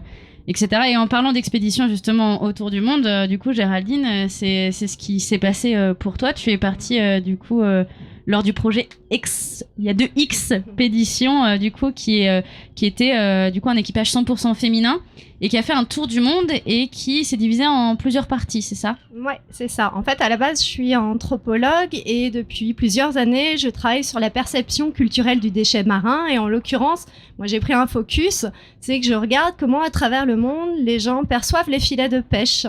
Et donc, je suis australianiste, mais j'ai aussi eu la chance de pas mal travailler en Océanie et de faire, dans le cadre de mes missions professionnelles, des terrains exploratoires dans les Caraïbes et au Brésil. Et donc, au fil des années, nous, les anthropologues, on travaille beaucoup sur le temps long, ce qui nous permet en fait de capter, bien sûr, beaucoup de données, mais aussi de voir comment, au quotidien, les gens parlent, mais surtout aussi ne disent rien de certaines choses. Et donc, on travaille aussi beaucoup sur les non-dits. On voit les discours, certes, mais aussi les pratiques. Et on regarde un peu les paradoxes, les ambivalences. Et par ce biais-là, en fait, on arrive à capter des choses, on arrive à comprendre parfois pourquoi des choses ne se réalisent pas, les blocages autour de projets. Et donc, ça, c'était un peu ma vie dans les années 2010 à 2020. Et puis, il y a quelques mois avant la crise, j'ai eu la possibilité, la chance, en fait, de me retrouver dans un projet britannique porté par une femme assez inspirante qui s'appelle Emily Payne et qui avait déjà organisé à plusieurs reprises des expéditions à travers le monde. Et elle a monté donc le projet Expédition en lien avec notamment une biologiste marine, mais aussi toute une équipe de scientifiques. Et ce projet, c'est un projet de sciences participatives. Donc, c'est un tour du monde sur 2 ans en voilier avec que des femmes. Donc, c'est un projet 100% féminin. Et l'idée, c'est de permettre presque à tout un chacun, ou en tout cas au plus grand nombre, en l'occurrence là, 300 personnes, 300 femmes, d'embarquer sur un voilier et de vivre donc de manière très incarnée en fait une recherche scientifique et une action écologique citoyenne autour des déchets marins. Et donc, voilà, moi j'ai eu la chance de faire Rapa Nui, donc c'est l'île de Pâques, Rapa Nui jusqu'à Tahiti en voilier, et donc découvrir les outils qui permettent de documenter les taux de concentration de plastique, de dispersion, enfin tout ce dont on va parler pendant 20 minutes. Voilà. Alors Zoé, ton équipe du coup pour ces études n'est pas composée de 300 personnes comme là, vous êtes une quinzaine, mais entre une 10 et 15 personnes. Est-ce qu'il y a justement aussi avant de partir et avant de lancer tout ça, de la récolte de données sur d'anciennes expéditions qui ont pu aussi se faire avant? Ouais, bien sûr. Alors en fait, donc effectivement, chez Plastic Odyssey, on est une quinzaine. On ne travaille pas tous du tout sur ce projet-là d'études en sciences humaines. Bien sûr, comme toute recherche, je pense, il y a un travail préalable, un travail préparatoire qui permet de lire des papiers de chercheurs qui travaillent déjà sur des questions de déchets en sociologie, en anthropologie aussi. Aussi, comme disait Anouk tout à l'heure, chaque escale, chaque étape est préparée en amont pour trouver les bons interlocuteurs à aller interroger, etc., tout en laissant une part d'improvisation possible et de spontanéité sur le terrain une fois qu'on rencontre des acteurs, quoi. Parce que donc, qui dit sciences humaines dit échange et observation beaucoup, mais échange aussi avec la population locale, et on peut pas mettre des données de sciences humaines dans un tableau Excel et ensuite sortir un graphique. C'est plus de l'ordre du discours ou de l'observation, quoi.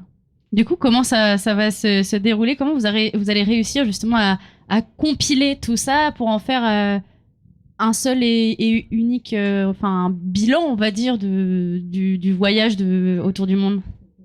Alors, c'est une vaste question. Aujourd'hui, on est dans une phase exploratoire avec ce Tour de France. Donc, on collecte des premières données de plusieurs manières pour regarder un petit peu ce qui émane du terrain. Donc, on a très rapidement 3 manières. La première, elle se situe dans ce container derrière vous. Donc, à la Halle aux Poissons, c'est une petite boîte à questions qui permet d'enregistrer des témoignages des enfants, des plus âgés, de tout le monde sur notre consommation quotidienne du plastique. Et ensuite, on travaille sur 2 autres focus. Un qui traite d'un déchet spécifique et local sur le territoire, qu'on identifie en amont en échangeant avec des acteurs locaux. Par exemple, au Havre, on travaille plutôt sur la thématique des pneus, en lien avec les anciennes décharges de Dolmar. Sur les plages, on trouve beaucoup de pneus, et c'est un déchet qu'on ne trouve pas dans d'autres plages ou dans d'autres régions, ou beaucoup moins. Voilà, il y a plein d'autres... à Bordeaux, on va travailler par exemple plus sur des déchets de type ostréicole. Donc on essaie de trouver un ancrage local à chaque fois. Donc on choisit un objet et on travaille autour de cet objet-là. Et ensuite, un troisième axe qui est plus sur les mobilisations, c'est-à-dire comment est-ce que sur le territoire, il y a des citoyens qui passent, qui deviennent acteurs et qui montent des projets pour résoudre des problématiques.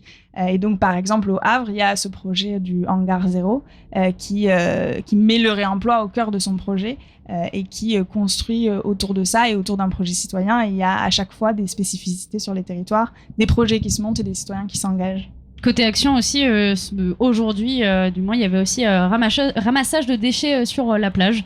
Je sais plus qui portait ce ramassage, mais il y en a assez régulièrement. Donc voilà, c'était juste pour le rappeler qu'en général, chaque week-end, vous pouvez aussi rejoindre les équipes de ramassage. Moi, ça a titillé ma curiosité, cette question des non-dits, parce que j'imagine qu'en sciences humaines, ça fait vraiment partie de la question de l'analyse. Mais comment on arrive justement à travailler sur les non-dits avec, je sais pas, une population en plus dans le cadre d'un tour du monde? On arrive, on passe un temps... j'imagine qu'il y a une certaine confiance qui doit s'installer pour qu'on puisse justement rentrer dans des choses un peu moins... je sais pas. Ça a titillé ma curiosité, cette question. Moi, je pense que je vais te laisser répondre à cette question, puisque moi, je travaille sur des temporalités plus longues. En fait, D'accord. Justement, nous, en ethnologue ou anthropologue... Alors, justement, sur une temporalité plus longue, comment on l'installe, cette notion? En général, on passe, plusieurs semaines, plusieurs mois, parfois plusieurs années. Donc, on travaille sur différents sujets. On a des relations d'amitié qui se lient aussi avec certaines personnes. Et en fait, on va constamment écouter ce qui est dit, donc prendre en compte le discours et le comparer avec les pratiques du quotidien. Et à partir de là, on va poser des questions. Et des questions qui peuvent paraître parfois très bêtes, mais qui vont amener les gens à mettre des mots sur des gestes. Et on sait très bien que les gestes résistent à l'énonciation. Donc finalement, on va aussi faire ce qu'on appelle de l'anthropologie participante, c'est-à-dire qu'on va être aussi dans le faire, dans l'action. Et en le faisant, des gens vont commencer à nous dire « c'est pas comme ça qu'il faut faire, c'est comme ça ». Et ils vont commencer à parler en fait de règles sociales. C'est-à-dire que à travers le monde, on a la chance encore aujourd'hui d'avoir une diversité culturelle absolument extraordinaire et que les questions de genre, elles sont importantes, les questions de spiritualité, elles sont importantes, les questions économiques sont essentielles et les questions de pouvoir aussi. Et en fait, on va pas parler que de pollution plastique, c'est absolument essentiel, mais on a en effet depuis maintenant une 50aine d'années quantité de papiers scientifiques qui nous permettent de bien voir justement les taux de concentration, les taux de dispersion, etc. Les actions aussi de restauration de territoires, marins ou littoraux. Et nous, on va plutôt se dire, est-ce que si on part par exemple de la perception culturelle de la mer, qui par exemple pour des sociétés océaniennes va être considérée comme un territoire sacré, eh bien comment est-ce que eux, ils classent les déchets marins? Est-ce que c'est comme nous, on pourrait le penser comme un déchet marin, ou c'est comme quelque chose qui est amené par la mer, et selon quelles entités? Est-ce que ce sont des entités océaniques? Est-ce que ce sont des entités surnaturelles? Et en fait, moi, j'ai des personnes autochtones qui, à certains moments, se retrouvent presque à mettre sur une même ligne, un même niveau, la coco germée qui arrive sur les rivages, le bout de filet, l'alaise, et puis le dinghy qui s'est échoué du fait d'une tempête. Et donc, on va commencer à voir avec eux quelle typologie ils établissent et quelles sont les urgences, parce que bien évidemment, les gens hiérarchisent aussi en fonction de leurs vrais problèmes du quotidien, que ce soit une urgence climatique, que ce soit une urgence politique et autres. Et en l'occurrence, moi, je suis anthropologue, mais je travaille aussi beaucoup avec des artistes. Je suis commissaire de l'exposition. Donc, pour les Havrais, au Muséum d'histoire naturelle du Havre, il y a une magnifique exposition sur les dessins de Le Sieur.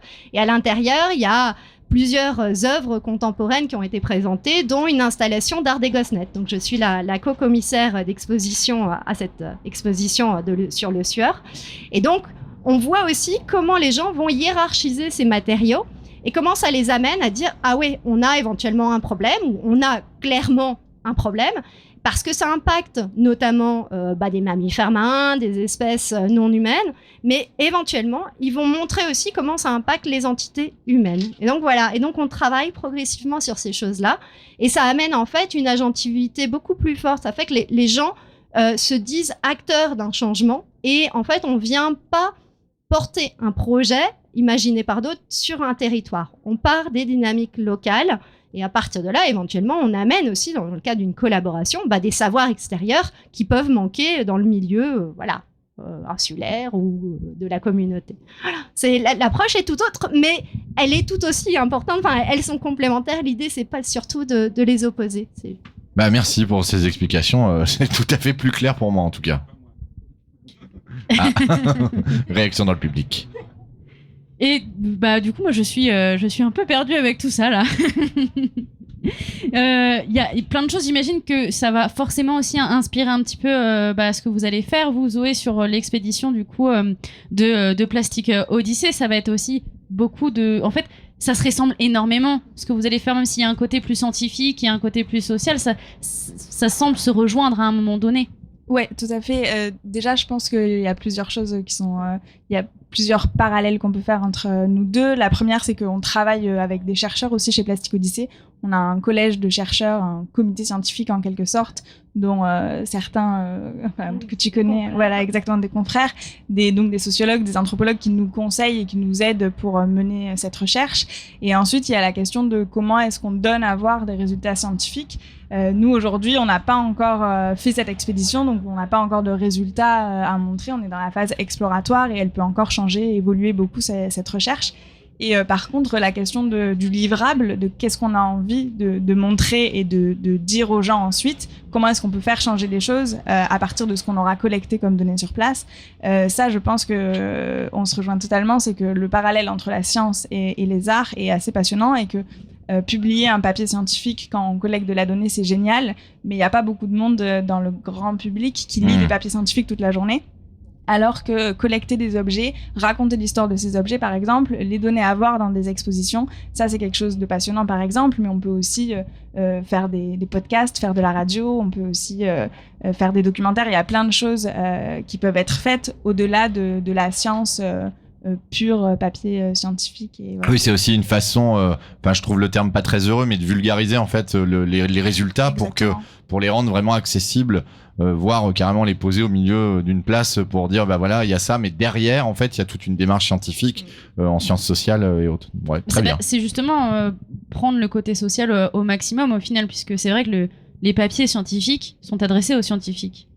C'est rendre à la société. Ouais, c'est ça. En fait, c'est amener à un moment donné, créer et co-créer des outils qui vont permettre à la société de s'engager pleinement dans ces défis. Et Expédition, ça a été de dire, on porte un projet de science participative, donc on élabore avec des scientifiques un plan d'action, un protocole scientifique, quels outils on utilise pour mesurer, pour quantifier, etc. Et les outils que nous, on a utilisés sont très connus, hein, pour ceux qui ont... voilà, j'aurais pas le temps de les développer, mais voilà, c'est très connu. Mais par contre, l'idée, ça a été aussi de dire, permettons à tout un chacun, en l'occurrence là des femmes, mais ça peut être tout un chacun, toute génération de 22 ans à la doyenne, elle avait 76 ans, d'embarquer et de vivre en fait une expérience incarnée. Et en fait de voir l'envers du décor. Et d'un coup, ces gens-là, ils se sentent légitimes déjà à expliquer des études scientifiques, parce que d'un coup, ils sont plongés dedans, en amont pendant le projet, et donc d'un coup ils arrivent à mieux comprendre les choses, parce que oui, un papier scientifique, je suis enseignant-chercheur, je peux le dire, ça peut être imbuvable. Nous on a l'habitude de maîtriser ces codes, mais franchement je connais pas grand monde du grand public qui en lit. Donc notre rôle d'enseignant-chercheur aussi, c'est bien sûr d'écrire ces papiers scientifiques à destination de la communauté scientifique, mais c'est aussi de faire de la diffusion ou de la vulgarisation. Je suis d'accord, moi j'aime pas ce mot-là. Donc on a des missions d'engagement avec la communauté, avec la communauté civile. Et donc, Expédition a vraiment travaillé sur cet envers du décor et fait que tout un chacun peut se dire tiens, d'un coup, je vais pouvoir aller faire une conférence au sein d'une école ou porter un projet d'exposition. Et en fait, ça fait qu'on a une quantité de personnes qui d'un coup changent à la fois son discours et aussi ses actions au quotidien. Et les gens vraiment changent leurs actions. Donc Et pour rebondir rapidement sur ce que tu dis, je pense qu'effectivement l'enseignant-chercheur, il a ce rôle de produire du savoir et aussi ensuite de le diffuser et pas juste de se cantonner au milieu scientifique. Et je pense que nous, en tant qu'association, donc d'intérêt général, on a aussi ce devoir, on peut produire du savoir profane, c'est ce qu'on va essayer de faire. Et par contre, on a aussi ce devoir de diffusion et d'inclusion des gens, quoi. Et donc ça, je pense que c'est très important et on a envie que ce qu'on va produire puisse amener un changement, parce que derrière on est une association, alors Plasticodie, c'est pas l'association la plus militante qui existe dans le milieu écologiste, mais on veut que les choses changent sur les comportements par rapport au plastique. On aimerait que les gens en consomment moins et réduisent leurs usages du plastique, et pour ça c'est pour ça aussi qu'on mène cette recherche, c'est pour donner des clés aux décisionnaires, aux politiques par exemple, en ayant observé des comportements, pour pouvoir leur dire il y a peut-être ça et ça qu'on pourrait changer. Oui, c'est pas forcément dire on n'en veut plus, c'est on n'en veut plus. Et d'ailleurs, on vous donne une solution pour pallier à ça. C'est diffuser à qui?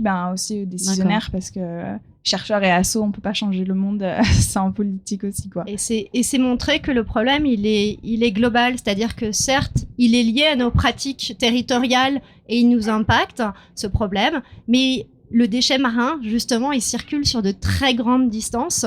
Voilà, tout le monde le sait, mais en fait, on le sait pas assez. Et il faut le dire, le redire constamment. Moi, je sais que Sea Sisters, donc le livre qui s'appelle Sea Sisters, un équipage féminin à l'épreuve de la pollution dans le Pacifique, j'ai vraiment écrit dans ce sens, en me disant je vais montrer comment des filles de tout âge, de toute expérience, des filles qui avaient soit bien sûr une dimension scientifique, soit qui étaient une modèle grande forme ou une infirmière, d'un coup se dit ah ouais, en fait en comprenant mieux comment ça marche cette pollution plastique, je change complètement ma manière de vivre et je vais aussi travailler auprès des collectifs que j'ai autour de moi, donc que ce soit l'entreprise au sein de laquelle je travaille ou que ce soit mes élus locaux ou plus encore. Et c'est de dire il faut jouer absolument, il y a une telle urgence qu'il faut jouer à tous les niveaux, individuel, collectif et institutionnel. Et moi, je sais que l'art, c'est pour ça que je monte des expos et que je fais venir des artistes océaniens en France régulièrement, parce qu'il permet aussi de venir donner un petit goût de pur plaisir autour de ces déchets, parce qu'il y a des fois, c'est culpabilisant quand même de parler de plastique et tout ça. On sort de là, on se dit « Oh merde !» Et l'œuvre d'art, elle vient éclairer, elle amène du sublime en fait. Et d'un coup, on a du plaisir, c'est ludique. Et c'est émouvant, en fait, de parler de ces sujets. C'est ça, ici. Il faut aussi comprendre qu'il ne faut pas culpabiliser si on ne peut pas faire plus. En fait, individuellement, on fait à notre échelle et c'est collectivement qu'on peut vraiment faire énormément changer les choses. En tout cas, tous ces sujets sont évoqués par Plastic Odyssey. Vous, en tout cas, donne quelques solutions, quelques clés aussi, quelques alternatives grâce au village qui fait escale en France en ce moment, qui est au Havre à la Halle aux Poissons aujourd'hui. Vous pouvez d'ailleurs commencer à préparer aussi les prémices de cette recherche qui va être faite sur ce tour du monde grâce à ce petit conteneur du coup qui est installé sur le parking. Vous allez voir, il est bleu, il y a marqué viens t'exprimer, c'est ça, et faire avancer la recherche. Donc voilà, vous pouvez aller répondre à quelques questions et apprendre pas mal de choses. Merci Zoé, merci Géraldine. Géraldine, on rappelle le nom du livre, Six Sisters, un équipage féminin à l'épreuve de la pollution dans le Pacifique, qu'on peut toujours retrouver, oui. Et l'expo au muséum. Et l'expo au muséum, bien sûr, avec du coup l'escale australienne qui continue toujours jusqu'à novembre prochain, le 7 novembre, si je dis pas de bêtises. Même si les relations avec l'Australie se sont un petit peu détériorées ces dernières heures. Mais non. En tout cas, merci à vous deux d'être venus sur le plateau de West Radio. Et puis, continuons les recherches de toute façon, et c'est comme ça qu'on arrivera à faire avancer les choses, et voilà. Merci Tiffen. On va se faire une pause musicale à 16h30 avant de recevoir nos prochains invités. The Cure, Plastic Passion, évidemment, on pouvait pas ne pas vous la diffuser.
Plastic Passion de The Cure en direct du village de l'étape de la tournée Plastic Odyssée qui a fait escale au Havre pour notre plus grand plaisir. On apprend plein de choses cet après-midi en direct sur Westrack Radio, notamment sur l'ampleur et l'impact des pollutions plastiques, notamment en mer.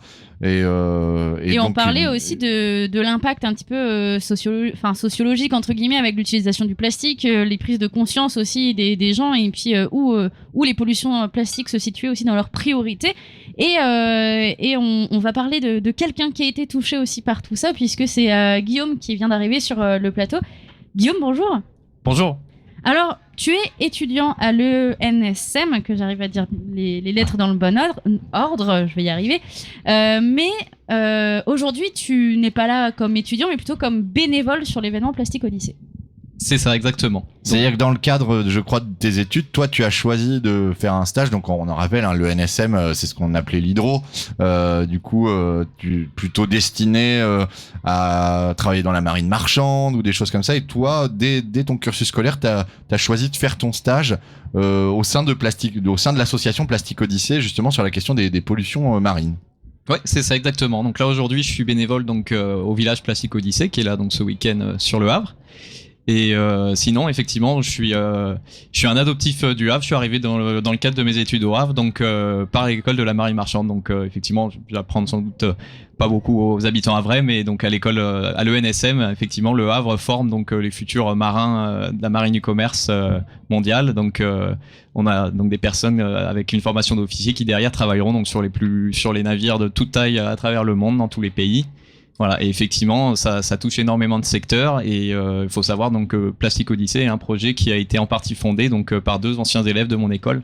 Donc effectivement, même si beaucoup se destinent à la navigation dans cette formation, il y a aussi énormément de profils différents qui derrière en sortent et beaucoup qui effectivement se lancent dans des projets de plus ou moins grande envergure et Plastic Odyssée fait partie de ces projets. Et justement, cette fibre un peu même carrément écologiste, est-ce que c'est quelque chose dans le cursus de l'ENSM? Est-ce que c'est quelque chose qui est abordé? Est-ce que vous êtes sensibilisé un peu à cette question? Alors je pense que c'est quelque chose qui dans tous les cas intéresse de plus en plus, fait de plus en plus parler et de plus en plus de personnes sont sensibles à ça. Je pense bien sûr que ce sera toujours possible d'en parler davantage et d'en apprendre, effectivement d'aborder davantage ce sujet dans le cadre du cursus. Moi je voulais savoir justement, c'est parce que du coup tu avais déjà un engagement et que tu connaissais Plastic Odyssée et que tu étais sensible justement à l'environnement des mers que tu as voulu faire partie de l'ENSM, ou est-ce que c'est parce que tu avais déjà cette envie de travailler dans la mer sur les mers, parce que dans la mer, bref, que du coup tu t'es intéressé aussi à son comportement et à sa pollution? Dans quel sens est-ce que ça s'est fait? Oui, alors déjà, donc si je suis dans cette formation, effectivement, c'est parce que je suis un peu amoureux aussi donc du monde de la mer, du milieu marin et donc de tout ce qui va avec. Effectivement, c'est un milieu qui est très sauvage, très naturel, qui a été beaucoup préservé et qui aujourd'hui est effectivement en danger. Et alors, c'est important de savoir que le transport maritime, c'est quelque chose qui s'est énormément développé et qui aujourd'hui, par rapport à la quantité de marchandises transportées, reste le moyen de transport avec l'impact sur l'environnement le plus faible par rapport, bien sûr c'est relatif par rapport à la quantité de matière transportée. Et après, ça n'empêche pas que au cours de mes embarquements, de mes stages, de mon cursus à l'école, je me suis tout de même rendu compte que bien évidemment, il y a énormément de choses qui peuvent être améliorées à bord des navires, à travers des projets comme celui de Plastic Odyssée, comme beaucoup d'autres projets. Et effectivement, c'est quelque chose qui interpelle et qui effectivement nous pousse de plus en plus à se poser des questions, à réfléchir comment on peut faire pour améliorer les choses dans le monde maritime. Il y a quelques années, on parlait énormément de pollution aussi des marées noires, etc. Du coup, des bateaux qui s'échouaient, voilà, oui, et qui tout à fait, en mer, ouais. polluaient énormément les mers. Au Havre, on voit ces porte-conteneurs, justement, ces immenses bateaux qui naviguent. On se dit, si un jour ils naufragent, il y a aussi toute la marchandise qui naufrage. Et je crois qu'à l'ENSM, vous avez maintenant un simulateur aussi pour apprendre à gérer les bateaux en cas de grosses tempêtes, etc. Je crois que ça, c'est arrivé justement cette année. Ouais, bien sûr, on travaille beaucoup sur des simulateurs, effectivement, et donc ça fait partie, c'est une partie importante de notre formation, et ça nous permet effectivement d'anticiper beaucoup de situations. Après, c'est sûr que ça fera pas tout non plus. Il faut continuer à développer des projets. Je sais qu'il y a des projets, par exemple, de suivi des conteneurs derrière qui pourraient être perdus à la mer. Il y a énormément de choses qui se développent pour essayer effectivement d'améliorer l'empreinte écologique de ce secteur. Et c'est vrai que moi, je suis très enthousiaste de voir effectivement des anciens de la formation, mais aussi beaucoup de personnes dans le milieu maritime qui se lancent dans beaucoup de projets pour essayer effectivement d'améliorer l'impact. Donc ça peut être par exemple la propulsion à la voile qui revient effectivement à la mode sur des navires de commerce. Je crois qu'il y a effectivement il y a Toth qui va passer sur le plateau tout à l'heure, qui vous parleront effectivement de leurs lignes régulières qu'ils vont mettre en place de transport à la voile au passage par le Havre. Et ça, c'est des choses qu'on évoque du coup aussi dans la formation, du coup que vous suivez, toutes ces alternatives qui peuvent arriver justement sur le marché. Alors ça se fait davantage dans le cadre de projets de recherche. Ça se fait effectivement par les mémoires des élèves, donc en fin de formation, qui effectivement font des projets de recherche et s'intéressent à ces sujets-là. Donc effectivement, on trouve les projets de propulsion à la voile, de comment réduire comment améliorer la gestion des déchets à bord, ce genre de choses. Et c'est vrai que c'est assez intéressant aussi alors je reviens sur le navire Plastic Odyssey sur lequel j'ai un peu travaillé cet été. C'est bien de voir à quel point on a l'équipage les personnes qui ont conçu l'intérieur du navire Plastic Odyssey a fait en sorte effectivement de prendre en compte tous ces enjeux et essayer de trouver des solutions à bord du navire pour réduire effectivement l'impact du navire. Donc ça peut être par la suppression des bouteilles d'eau en plastique, en remplaçant par des systèmes de filtration de l'eau de mer. C'est aussi l'utilisation d'éclairage basse consommation. C'est effectivement plein de petites choses qui pourraient derrière être faites à de plus grande échelle sur d'autres navires. Donc c'était effectivement un sujet assez intéressant à aborder à bord. Ouais, parce qu'en fait, derrière tout ça, derrière cette question du commerce international, il y a quand même cette question de la pollution. Elle commence un petit peu à surgir dans les discussions, et c'est vrai que on voit souvent passer des études de se dire ah oui, les 18 plus gros porte-conteneurs au monde polluent autant que tant de millions de voitures, etc. Donc ce sont des chiffres évidemment toujours un peu effrayants. Sauf que bah oui, en fait là on est en train de faire de la radio, l'ordinateur, la console, le micro que j'utilise, faut bien qu'ils viennent de l'endroit où il est fabriqué actuellement, puisque toute la production est mondialisée, et que finalement le commerce via le transit maritime reste la façon d'acheminer les marchandises. En fait, enfin, juste pour dire, on a tendance à tirer à boulet rouge sur la marine marchande en disant voilà, c'est très polluant, c'est très ça, mais on se pose pas la question sur les objets qu'on utilise au quotidien et qui arrivent grâce à ces porte-conteneurs. Finalement, il y a voilà, ça fait écho évidemment à d'autres conférences qu'on a pu voir au Havre récemment dans le cadre de l'exposition Les Marins d'abord, où il y a cette déconnexion des gens de se dire les appareils que j'utilise, en fait, ils viennent des conteneurs qui sont déchargés sur le port du Havre. Il manque, voilà. Bon, il n'y a pas de question en fait dans ma phrase. C'était juste un constat. Non, et puis ça reprend finalement ce que Guillaume disait au début de cette interview-là, où en fait déjà le transport maritime reste le moins polluant à échelle du coup gros commerce quoi. Mais on peut encore améliorer. Bah, bien il y a sûr, toujours des choses à faire. L'électrification des quais peut être aussi une solution intéressante. C'est une chose effectivement qui peut être faite aussi. Qui est en train qui est une ambition en tout cas. C'est une ambition. Il faut savoir que tous les modèles prévoient une augmentation donc des échanges internationaux dans les années qui viennent. Donc c'est sûr que c'est pas un secteur qui. Mais on n'est pas déjà un petit peu à saturation là? Eh ben on peut effectivement on accroît toujours la quantité de.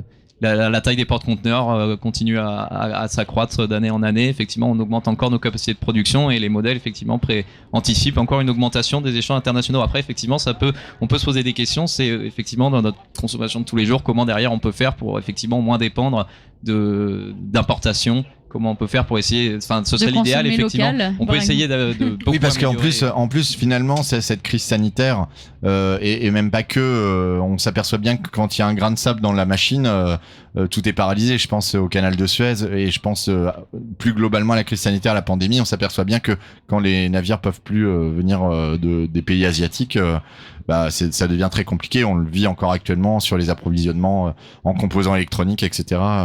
Ouais,